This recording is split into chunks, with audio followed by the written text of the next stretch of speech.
People ask me, do I believe in therapy? No. But let me give you the caveat before you jump at me. It's not a belief in anything. If you have to believe in something, then it may or may not work.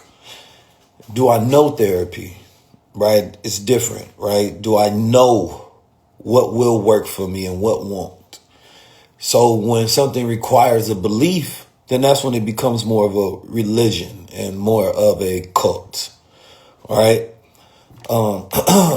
So when we're talking about like eating clean or like working out and like real processes and tools, I know these things will work for a fact. It doesn't require a belief, right?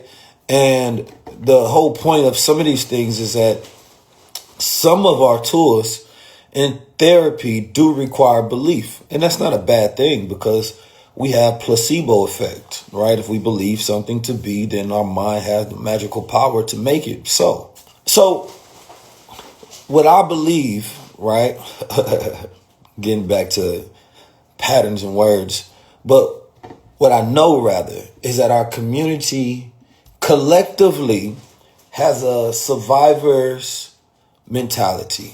Collectively, right? Collectively, we have a survivor's mentality. And so for me, the model is STE. Survive, thrive, evolve, right? So yeah, you have to start from one place, one perspective, right? Which is your own and what I need to do in order to get through the day. And then once you get to a place of comfort, right, you can start thriving and then going beyond comfort and you start evolving. We don't push evolution enough. We push survival so much. We don't even push thriving. So what we're doing is we're expanding the conversation, and there needs to be dialogue and debate. And we actually need to focus on best methods and best practices. And yes, everyone is different, of course, right? There are so many different routes to healing, and the conversation of stop healing, start evolving. No one should be mad at that. It is a call to action that at some point in time, you're not healing, you're healed, right? And now you're evolving, you're past that, you're going into a new stage of development. We center so many things upon post PTSD, but we don't talk about, how to turn that into growth. Right? We talk about post-traumatic stress disorder, but what about when that is turned into post-traumatic growth, which is what I've always had. I've been through so many different things, more than a lot of the average people on the planet, right? So I can speak on these things because I'm not somebody who hasn't lived a safe life, right? And then this idea of being safe. In reality, I don't think America is safe at all, right? I don't think that America is a safe place for a black man, right? So for me to look for safe spaces means that I'm setting my nervous system up to always be nervous until I'm in this place that makes me feel that I can relax and I can breathe. And that is not the warrior's way. And we stopped teaching men how to move with the warrior's way. And so that is not a conversation or a tough love conversation that we have. The militant mind, right, is not what's being pushed to the young men today.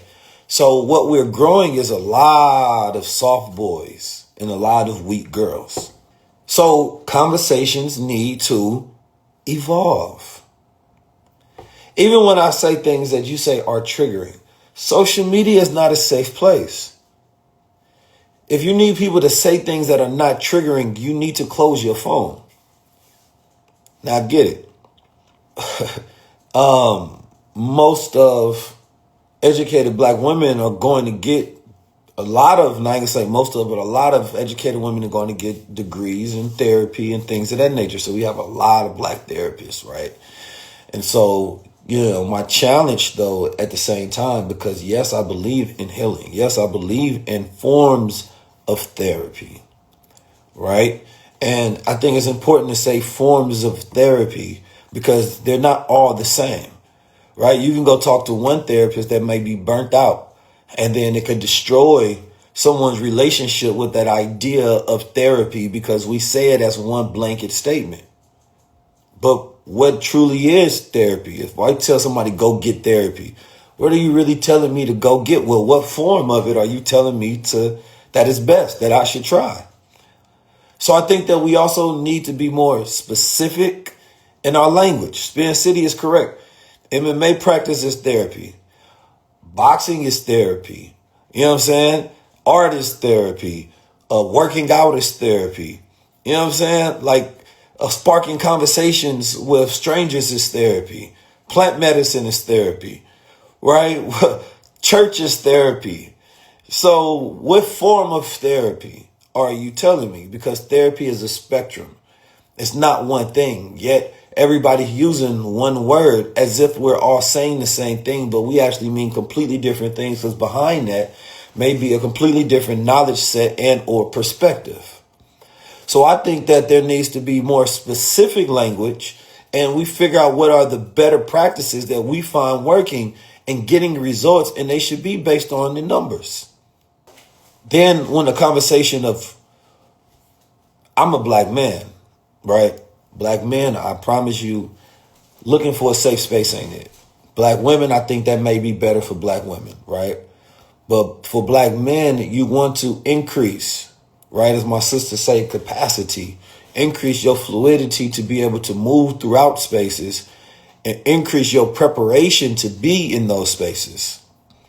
So the mental training, right? The physical training, the spiritual training, this is how we are prepared for the world that we are in. So think about it like this. Some of you all are, you say you got to have a conversation in your relationship you don't want to have. How do you prepare for that? Or do you just avoid it all the way? Or do you wait for there's a safe time or a safe space to have that? Or do you try to create a safe space? See, that's when it gets nuanced. So my way of preparing for things like that is I study. Let me go learn about it. You know what I'm saying? Let me go read a book to understand so then I can engage. But I'm engaging more prepared because I'm not being led by my emotions. It's my emotional intelligence. So now I'm speaking from a place of reference and knowledge, right? Because I'm going in there with an expanded level of awareness. So now I have understanding, which is something that we do not talk about enough. Understanding is therapy. When you have an understanding is higher than wisdom in most religions and spiritual systems. But a lot of people just have information. And then I say, well, gaslighting is normal. Well, here's another thing. I know somebody gonna say, you're triggering me. I get it. Social media is triggering. That's the point of social media. Now, it has become this machine of how to grab somebody's attention by evoking an emotion, by poking at them. Otherwise, they keep scrolling. So when something challenges beliefs and ideas, you're triggered. But we also take this language and we turn ourselves into victims too fast.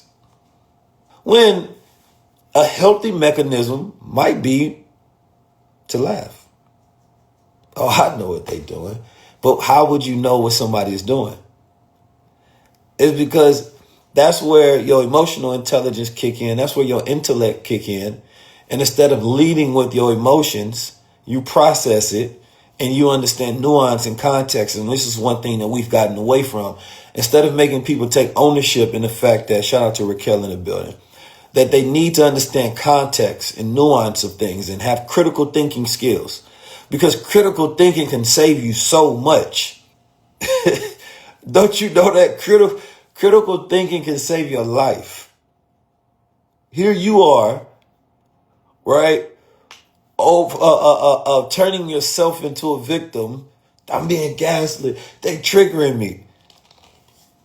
Well, what do you think marketing is? What do you think politics is? And I can tell you one thing. Everybody loves therapy, but I've never heard therapy language in defense of black men. So it's an interesting thing because there's a lot of things that society claims to believe, but they don't practice when it comes to black men. We don't practice this idea about, we shouldn't have this conversation in public because this is not a safe space for black men. We should be careful what we say in case we trigger black men. We don't want to minimize the feel. We don't have that language. We don't have that language around black men whatsoever. Right? And matter of fact, when black men say that we're triggered by something, right, you get called soft. You get called weak. Right? Then you reverse it and say, well, no, y'all the ones who do this and do that and do that. And it's like, if you really believe it, then you have to believe in it for all. Not just yourself, not just women, not just gays, not just trans. You know what I'm saying? Like, you got to believe in it for everybody, right?